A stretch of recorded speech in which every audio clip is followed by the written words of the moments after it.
Hello guys, welcome to our channel. This is Teja. ప్రస్తుతం మనతో పాటు సీనియర్ జర్నలిస్ట్ తాము బాలాజీ గారు ఉన్నారు. నమస్తే సార్. నమస్తే సార్, ఇప్పటి వరకు కూడా ఆంధ్రప్రదేశ్ అసెంబ్లీ ఎలక్షన్స్ గురించి చాలా సర్వేలు అయితే వచ్చాయి. అండ్ రీసెంట్గా టైమ్స్ను కూడా ఒక సర్వేని ఇచ్చింది, రెండోసారి. అంటే మళ్ళీ వైఎస్ఆర్సీపీ గెలుస్తుందని చెప్పింది. ఈసారి 51% ఓటింగ్ వాళ్ళకి ఎక్కువ వచ్చిందని కూడా చెప్పింది. సో దాని గురించి యాక్చువల్గా టైమ్స్ ముందు నుంచి కూడా వైసీపీని అధికారంలోకి వస్తుందని చెప్తుంది. అయితే ఇప్పుడు అంటే ఎగ్జిట్ పోల్స్ ఇప్పుడు వచ్చాయి, అదేమో ప్రీ పోల్ సర్వే గతంలో. సో ఎగ్జిట్ పోల్స్ టైమ్స్ ఏం చెప్పిందంటే 91 నుంచి 105 సీట్లు వస్తాయి వైసీపీకి అనేది చెప్పింది. అట్లాగే 49% ఓట్ల షేర్ వస్తుందని చెప్పింది. ఇక పార్లమెంటుకు వచ్చేసరికి 13 నుంచి 15 వస్తాయి అనేది చెప్పింది. ఇక కూటమి వచ్చేసరికి 70 to 84 సీట్లు కూటమికి, అంటే ఆల్మోస్ట్ 88 మనకి మ్యాజిక్ ఫిగర్ అయితే దగ్గరగా వస్తుందనేది ఈ సర్వే చెప్తుంది. ఇక 10 నుంచి 12 ఎంపీ సీట్లు వస్తాయనేది ఇది చెప్తుంది. అట్లాగే 47% కూటమికి వస్తుందని కూడా చెప్తున్నారు. సో ఏదేమైనా ఈ సర్వే ఇంకొకటి కూడా ఏం చెప్పిందంటే మహిళల ఓట్లతోనే వైసీపీ అధికారంలోకి వస్తుంది, మహిళలు పెద్ద ఎత్తున వైసీపీని ఆదరించారనేది కూడా ఈ టైమ్స్ నౌ సర్వే చెప్తుంది. అయితే ఈ సర్వే మీద ముందు నుంచి కూడా తెలుగుదేశం వర్గాలు కానీ మీడియా కానీ అటాక్ చేస్తుంది. ఎందుకంటే టైమ్స్ నౌకి పెద్ద ఎత్తున డబ్బులు ఇచ్చాడు జగన్, వాళ్ళకి ఈవెన్ విశాఖలో బిజినెస్ సమ్మిట్ కండక్ట్ చేసినప్పుడు కూడా దానికి సంబంధించిన మీడియా ఈవెంట్లన్నీ కూడా టైమ్స్ నౌకే దాదాపు 100 కోట్ల పైన కట్టబెట్టాడు. ఆ కృతజ్ఞతతోనే ఇది చేశారని. ఇవాళ దేశంలో మేజర్ మీడియా అంతా కూడా బీజేపీ చేతుల్లోనో లేకపోతే ఇక్కడ లోకల్గా తీసుకుంటే మనకు తెలుసు, ఇక్కడ ఆంధ్రప్రదేశ్లో అయితే ఎవరు చిన్నపిల్లోడు కూడా ఆంధ్రజ్యోతి ఎవరిదిరా అంటే ఈనాడు ఎవరిదిరా అంటే చంద్రబాబు అని చెప్పేస్తారు. వాళ్ళు డైరెక్ట్గా వాళ్ళు ఒప్పుకోరు కానీ ఆ విషయం, దమ్మున్న ఏదో మాట్లాడుతుంటారు కానీ ఆచరణలో చంద్రబాబు పత్రిక లాగానే అది బిహేవ్ చేస్తుంటుంది. సాక్షి అంటే అందరిది వాళ్ళే డిక్లేర్ చేసుకున్నారు కాబట్టి ఇంకా వైసీపీదే అది. సో ఇలాగా ఏ మీడియా ఎవరిది అనేది ఎవరైనా మీడియా చూసే వాళ్ళకి అందరికీ అర్థమైపోతుంది. మనం న్యూస్ నేనైతే న్యూస్ చదవగానే ఈ ఎవరు రాశారో నేను చూడకుండా చెప్పగలను. ఇది అంటే తెలుగుదేశం మీడియా రాసిందా ఈ న్యూస్, టైటిల్ చూసి చెప్పేయచ్చు, అంత ఇదిగా విడిపోయారు ఇప్పుడు. సో అందువల్ల టైమ్స్ నౌ ఇది చెప్పినా కూడా దీనికి తెలుగుదేశంలో ఒప్పుకోరు. అట్లాగే ఇండియా టుడే కూటమి వస్తుందని చెప్తే వీళ్ళు ఒప్పుకోరు, వైసీపీ వాళ్ళు. సో ఇలాగ చీలిపోయింది. అయితే ఇక్కడ ఇంకొక 2 లోకల్ సర్వేలు వచ్చాయి, అవి కూడా చెప్పుకుందాం. అది వచ్చి ఒకటి సిపిఎస్ అని ఒక సర్వే వచ్చింది నిన్న లేటుగా. ఈ సిపిఎస్ ఏమో వైసీపీ అధికారంలోకి వస్తుందని చెప్తుంది. 97 నుంచి 108 సీట్లు వైసీపీకి వస్తాయని, 49.5% ఓట్లు షేర్ వస్తుందని. అట్లాగే కూటమికి 66 నుంచి 78 సీట్లు వస్తాయని, 46% ఓట్ల షేర్ వస్తుందని. కాంగ్రెస్కి 2.4%, అంటే లాస్ట్ ఎన్నికల్లో వాళ్ళకి 1+1 ఉంది, ఈసారి 2.4 పెరిగింది. ఒక సీటు వచ్చే అవకాశం ఉందనేది కూడా సిపిఎస్ సర్వే చెప్తుంది కాంగ్రెస్ వాళ్ళకి. సో నిజానికి మనం ఆర్టీవీ కూడా ఇదే చెప్పింది ప్రీపోల్లో. ఆర్టీవీ కూడా ఒక సీటు కాంగ్రెస్కి వస్తుందని. అట్లాగే జనసేనకు వీళ్ళు చెప్తున్న దాని ప్రకారం 6 నుంచి 9 సీట్లు జనసేనకు వస్తాయని, బీజేపీకి 0 నుంచి 2 సీట్స్ వస్తాయనేది కూడా ఈ సర్వే చెప్పింది. సో ఓవరాల్గా సిపిఎస్ సర్వే వైసీపీకి అనుకూలంగా ఇచ్చింది. ఇక నెక్స్ట్ సర్వే అని ఇంకోటి కూడా వచ్చింది. ఈ నెక్స్ట్ సర్వే కూడా వైసీపీ కొంత ఎక్కువ ఇచ్చారు, వీళ్ళు 121 ఇచ్చారు, కూటమికి ఏమో 46 మాత్రమే కూటమికి వస్తాయని చెప్పారు. ఇక కాంగ్రెస్కి 1.7% ఓటు షేర్ వస్తుందన్నారు.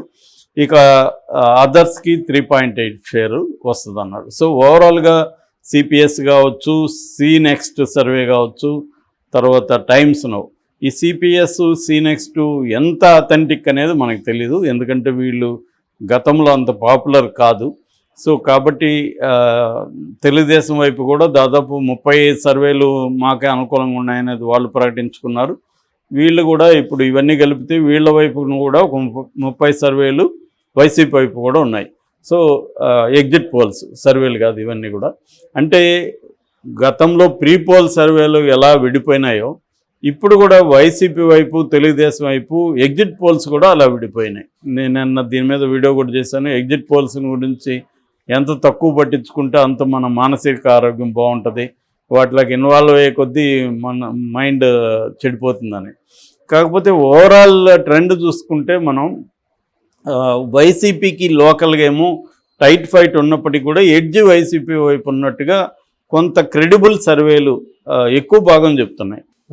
కానీ నేషనల్ సర్వేలన్నీ కూడా మేజర్గా మెజారిటీ నేషనల్ సర్వేలన్నీ కూడా కూటమే అధికారంలోకి వస్తుంది అనేది నేషనల్ సర్వేలు చెప్తున్నాయి. అవి కూడా క్రెడిబిలిటీ ఉన్నవే మ్యాక్సిమం నేషనల్ సర్వేలు.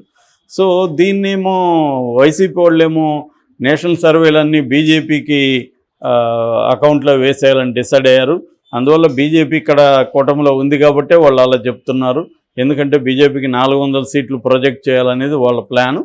కాబట్టి వాళ్ళు ఏదో నియోజకవర్గానికి 50 మందికి ఫోన్లు చేసి కనుక్కొని వాళ్ళు చెప్తే దాన్ని ఎలా మనం నమ్మాలి అనేది సజ్జల రామకృష్ణారెడ్డి లాంటి వాళ్ళు చెప్తున్నారు.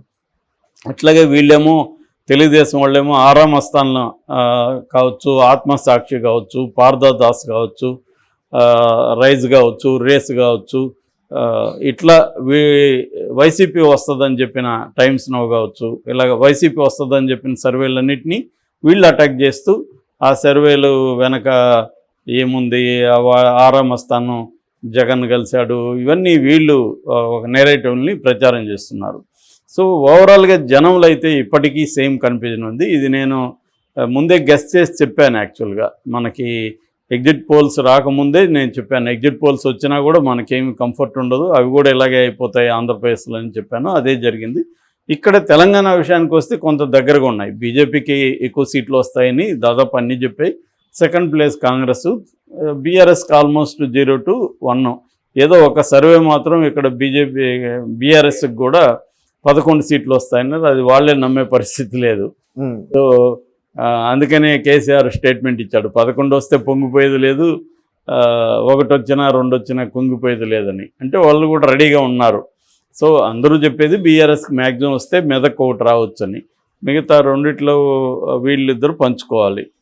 ఎక్కువ మంది చెప్పేది ఏంటంటే బీఆర్ఎస్ ఓట్లన్నీ కూడా బీజేపీకి షిఫ్ట్ అయ్యాయనేది తెలంగాణలో ఎక్కువ మంది ఇక్కడ పరిశీలించిన వాళ్ళు చెప్తున్నారు.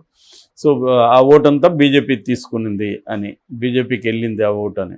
కాబట్టి ఇక్కడైతే బీజేపీ అధికారం ఎక్కువ సీట్లు వస్తాయనేది అన్ని సర్వేల్లో మెజారిటీ సర్వేలు చెప్తున్నాయి. అక్కడ అటువంటి లేదు మెజారిటీ సర్వేలు. ఎందుకంటే విపరీతంగా అసలు ఆ సర్వే పేర్లు కూడా కొన్ని సర్వేలు పిచ్చిగా వచ్చేసాయి. అక్కడ ఎక్కువగా తెలుగుదేశం వైపు నుంచి చెప్పిన సర్వేల్లోనే నాకు ఈ ప్రాబ్లం ఎక్కువ కనబడింది. అది కూడా ఉంది, వైసీపీకి కూడా పనికిమాల సర్వేలు చాలా ఉన్నాయి. కానీ నెంబర్ చూసుకుంటే వాళ్ళే చెప్పారు కదా, 40 ఇచ్చి 35 మా వైపు ఉన్నాయని. దాంట్లోనే తెలుస్తుంది కదా, 35 సర్వేలు చేశారు. ఎందుకు అన్ని ఎగ్జిట్ పోల్స్ చేయాలి అసలు ఫస్ట్ ఆఫ్ ఆల్? సో దీనికి కూడా ఏదన్నా పెట్టాలేమో. అంటే మీరు చేసినట్టు ప్రూఫ్ లేనిది, వీడియో ప్రూఫ్ ఉందా, ఎంతమందిని ఎవరెవరిని కలిశారు, ఈ లిస్ట్ ఉందా, ఇవన్నీ ఏదన్నా పెట్టాలేమో అథెంటిక్గా. లేకపోతే ఏముంది, ఇప్పుడు మనం కూడా రెడ్ టీవీ సర్వేని అనౌన్స్ చేస్తే మనల్ని అడిగేవాడు కూడా ఉన్నాడు, ఇష్టం వచ్చినట్టు చేయొచ్చు కదా. అంటే ఒక మైక్రోసాఫ్ట్ వర్డ్లో టైప్ చేసేసి చిన్న గ్రాఫిక్స్ ఇచ్చేసి దాన్ని పిఆర్ నెట్వర్క్లో వదిలితే రెడ్ టీవీ సర్వే అయిపోతుంది. రెండోది ఏమంటే బెట్టింగ్ల కోసం ఆల్రెడీ బెట్టింగ్లు ఇంకా కూడా చేసే వ్యవహారం కనిపిస్తుంది. లాస్ట్ మినిట్లో బెట్టింగ్లు చేస్తారు, ఈరోజు ఇంకా ఎక్కువ ఉంటుంది. అందుకని కూడా బెట్టింగ్ల మైండ్ సెట్ని మార్చడం కోసం కూడా కొన్ని సర్వేలు, బెట్టింగ్ల బ్యాచ్ కూడా సర్వేలు చేస్తున్నట్టు ముందు లీక్లు ఇస్తున్నారు వాళ్ళు. ఫస్ట్ టైం 4 రోజుల ముందే, సార్ మీ ఒక్కరికే చెప్తున్నాం సార్, మేము సర్వే చేసాము, ఇది రిజల్ట్ అని చెప్తారు మనకి. అంటే వాళ్ళకి తెలుసు మనం మీడియా కాబట్టి మనం ఇంకొక 10 మందికి చెప్తాము, లేకపోతే మనం మీడియాలో డిస్కస్ చేస్తామని. అంటే వాళ్ళు అనుకున్నట్టుగా మైండ్ని ఇన్ఫ్లుయెన్స్ చేయడానికి మైండ్స్ని వాళ్ళు ఇలాంటి చొరవ పెడతా ఉంటారు మెల్లగా ఇన్ఫర్మేషన్ని. సో అందులో ఎగ్జిట్ పోల్స్ కూడా చాలా వరకు బెట్టింగ్ సంస్థలు కూడా ఇలాగ మ్యానిపులేట్ చేస్తాయి. కాబట్టి ఇంకా 24 గంటలు కూడా లేదు, కొన్ని గంటల్లో మనకి తెలిసిపోతుంది రేపు result. Okay sir, thank you so much.